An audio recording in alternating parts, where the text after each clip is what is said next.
महाराष्ट्र के चुनाव नतीजों के बाद पूर्व सीएम और शिवसेना उभाटा के प्रमुख उद्धव ठाकरे ने अपनी प्रतिक्रिया दी।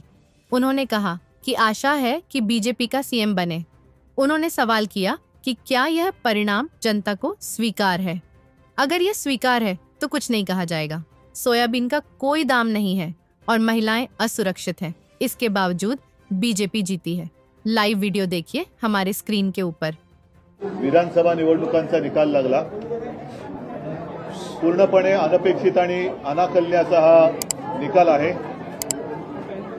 पटला नाही तरी सुद्धा निकाल लागलेला आहे। कसा लागला हा सर्वांनाच पडलेला प्रश्न आहे। तरी देखील जे जिंकले त्यांचं मी अभिनंदन करतो आणि ज्यांनी प्रामाणिकपणाने महाविकास आघाडीच्या उमेदवारांना मतं दिली त्यांना मी मनापासून धन्यवाद देतोय। तसं पाहिलं तर एक जणू काही लाटेपेक्षा सुनामीच आली असं वातावरण या निकालाने दिसतंय। पण हा निकाल जर फार सर्वसामान्य जनतेला पटलाय की नाही हा सुद्धा एक महत्त्वाचा प्रश्न आहे। एकूण आकडे जे काय दिसत आहेत ते आकडे बघितल्यानंतर या सरकारला अधिवेशनामध्ये एखादं बिल मंजुरीसाठी मांडण्याची गरजच नाही असे आकडे आहेत। थोडक्यात विरोधी पक्षात जणू काही शिल्लक ठेवायचं नाही आणि 1-1.5 वर्षापूर्वी भारतीय जनता पक्षाचे तुर्तास असलेले अध्यक्ष जे.पी. नड्डा जे बोलले होते की एकच पक्ष राहील म्हणजे यांना one party one nation one election आणि वन पार्टी या दिशेने आपली आगेकूच चालली की काय असं भीतीदायक चित्र आहे। एकूणच हा निकाल जर का बारकाईने पाहिला तर आम्ही ज्या काही प्रचार सभा घेतल्या संपूर्ण राज्यभर आम्ही सगळेच फिरलो। सुषमाताई आहेत, अनिल आहेत, आदित्य आहेत, संजय आहे, मी स्वतः आहेत। हा निकाल म्हणजे लोकांनी महायुतीला मतं का दिली? सोयाबीनला भाव मिळत नाही म्हणून दिली का? कापसाची खरेदी होत नाही म्हणून दिली का? महाराष्ट्रातले उद्योग गुजरातला नेले जात आहेत म्हणून दिले का? महिलांची सुरक्षितता वाऱ्यावरती सोडली गेले म्हणून दिली का? म्हणजे नेमकं कळत नाही की कोणत्या प्रेमापोटी हा शब्द चुकीचा आहे, रागापोटी अशी ही लाट जणू काय उसळले हे कळत नाहीये। हा निकाल अनाकलनीय आहे आणि याच्या मागचं गुपित हे काही दिवसामध्ये तर शोधावं लागेल। तूर्त मी महाराष्ट्राच्या जनतेला सांगतोय की आपण निराश होऊ नका, खचून जाऊ नका। काही जण म्हणतात की हा ईव्हीएमचा विजय आहे, असूही शकतो, पण महाराष्ट्राच्या जनतेला हा निकाल मान्य असेल तर मग कोणीच काही बोलण्याची गरज नाहीये। पण जर मान्य नसेल तर त्यांना सांगतो की आम्ही प्राणपणाने महाराष्ट्रासाठी लढत राहू, महाराष्ट्राच्या हितासाठी आम्ही लढत राहू। कोणी काही म्हटलं तरी महाराष्ट्राच्या जनतेला मी वचन देतो की आम्ही तुमच्यासोबत आहोत। उद्धवजी, हा जो विजय आहे महायुतीचा लाडकी बहीणचा इम्पॅक्ट असल्याचं म्हटलं जाते। लाडकी बहीणचा इम्पॅक्ट जर का असेल तर मग बाकीच्या ज्या काही गोष्टी या उघड दिसत होता, आपण सुद्धा रिपोर्टिंग केलेलं आहे। मी तेच म्हटलं ना की सोयाबीनला भाव नाहीये, कापूस खरेदी होत नाही, शेतकऱ्याच्या डोक्यावरती कर्ज चढलेलं आहे, बेरोजगारी वाढते आहे, महिला असुरक्षित आहेत, ह्या अशा अनेक गोष्टी, बेकारी वाढते आहे।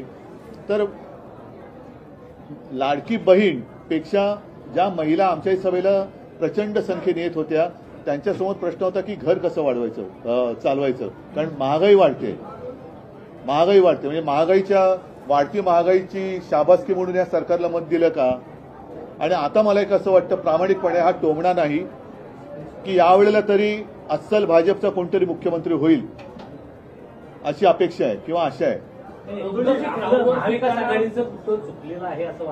महाराष्ट्र विकास आघाडीचं आम्ही फार प्रामाणिकपणाने वागलो हे चुकलं की काय असं आम्हाला वाटतंय।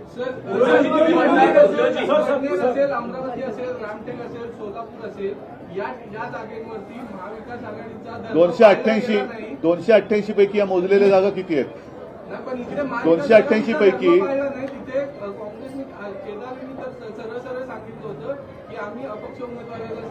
बरोबर आहे, पण 288 पैकी या जागा किती आहेत आणि अशाच काही जागा या त्यांच्याकडे पण आहेत। पण म्हणून मी म्हटलं ना की अशी लाट उसळले असं काय नेमकं यांनी काम केलंय ते तिथे दाखवा ना।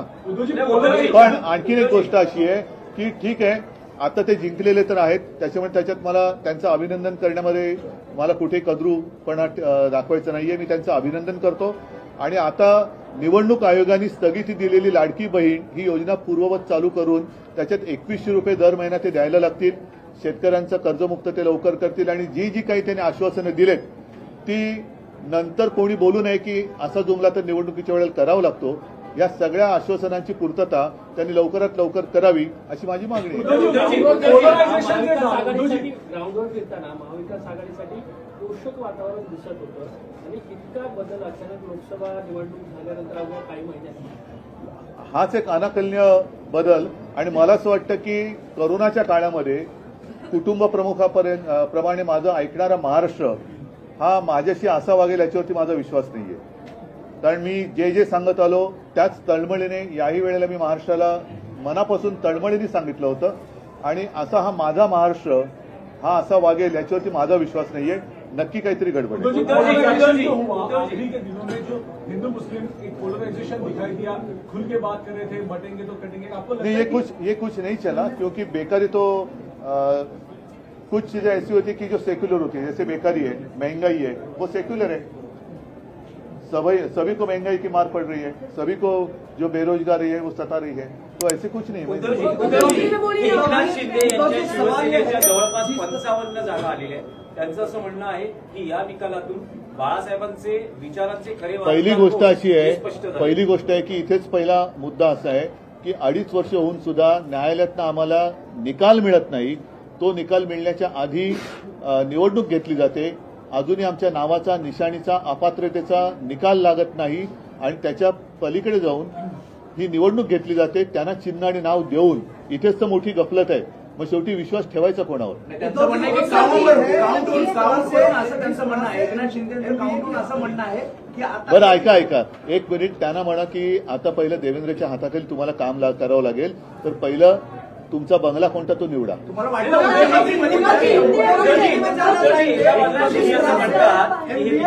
नाही, अनाकलनीय आहे. नाही, मी निकाल मान्य नाही म्हणजे अनाकलनीय आहे आणि अनपेक्षित आहे. पण लोकसभेचे निकाल मात्र इंडिया आणि महाविकास आघाडीने स्वीकारले होते. हो, तेव्हा म्हणून हा निकाल जरी अनाकलनीय आणि अनपेक्षित असला तरी नाईलाजाने तो मान्य करावाच लागतोय ना. आम्ही अमान्य असं मी म्हटलेलं नाहीये की निकाल अनाकलनीय आणि अनपेक्षित आहे, पण तो निकाल लागलेला आहे. आणि इकडेच अनाकलनीय आणि अनपेक्षित या शब्दाचा तुम्हाला नेमका अर्थ कळेल की 4 महिन्यामध्ये लोकसभेमध्ये लागलेला निकाल एवढा बदलू कसा शकतो. असं नेमकं या सरकारने असे कोणते दिवे लावले आहेत? रोषणाई केले त्यातले पैसे तर गेले, पण असे कारभारातले कोणते दिवे लावले?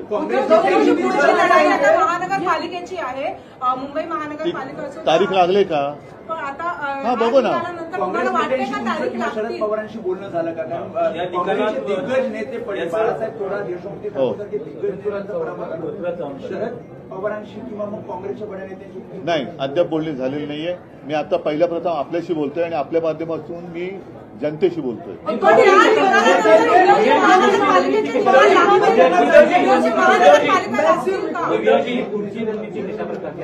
पहिला आम्ही अमुक करू, त्याच्यानंतर तमुक करू, अशा रणनीत्या सांगितल्या जात नाही. शेवटी मी आज परत सांगतोय की आजचा निकाल हा पूर्णपणे अनपेक्षित आणि अनाकलनीय आहे.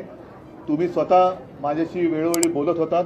तुमचं सुद्धा रिपोर्टिंग जे होतं ते साधारणतः हा निकाल अनपेक्षित वाटावा असंच होतं. आणि राज्यभर शेतकऱ्यांमध्ये असंतोष आहे, महिलांमध्ये एक असुरक्षिततेची भावना आहे, बेकार आहेत ते सुद्धा असेच आहेत, महागाई वाढते. या सगळ्या गोष्टी लक्षात घेतल्यानंतर प्रत्यक्ष चित्र दिसत होतं. सभांना सुद्धा प्रचंड गर्दी होत होती. आणि मला असं वाटतं की आमच्या सभांना प्रचंड गर्दी होत होती, लोक ऐकत होते. मोदीजींच्या सभेला अरे काय ऐकायचं, आम्ही ठरवलंच आहे तुम्हाला निवडून द्यायचं म्हणून खुर्च्या रिकाम्या होत्या. लोकांचं मत असो, मला पूर्ण करू द्या. मला असं वाटतं, मी बोलू का तुम्ही बोलताय?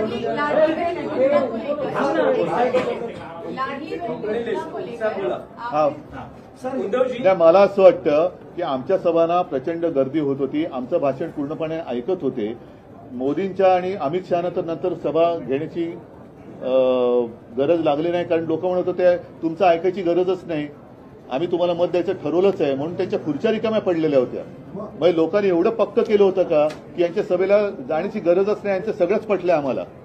म्हणजे रिकाम्या सभांचे व्हिडिओ फोटो सगळे येत होते. त्यांचं भाषण चालू असताना लोक सभा सोडून जात होते. मग हे लोक अर्धवट भाषणं त्यांची ऐकून मतं ठरवत होती का?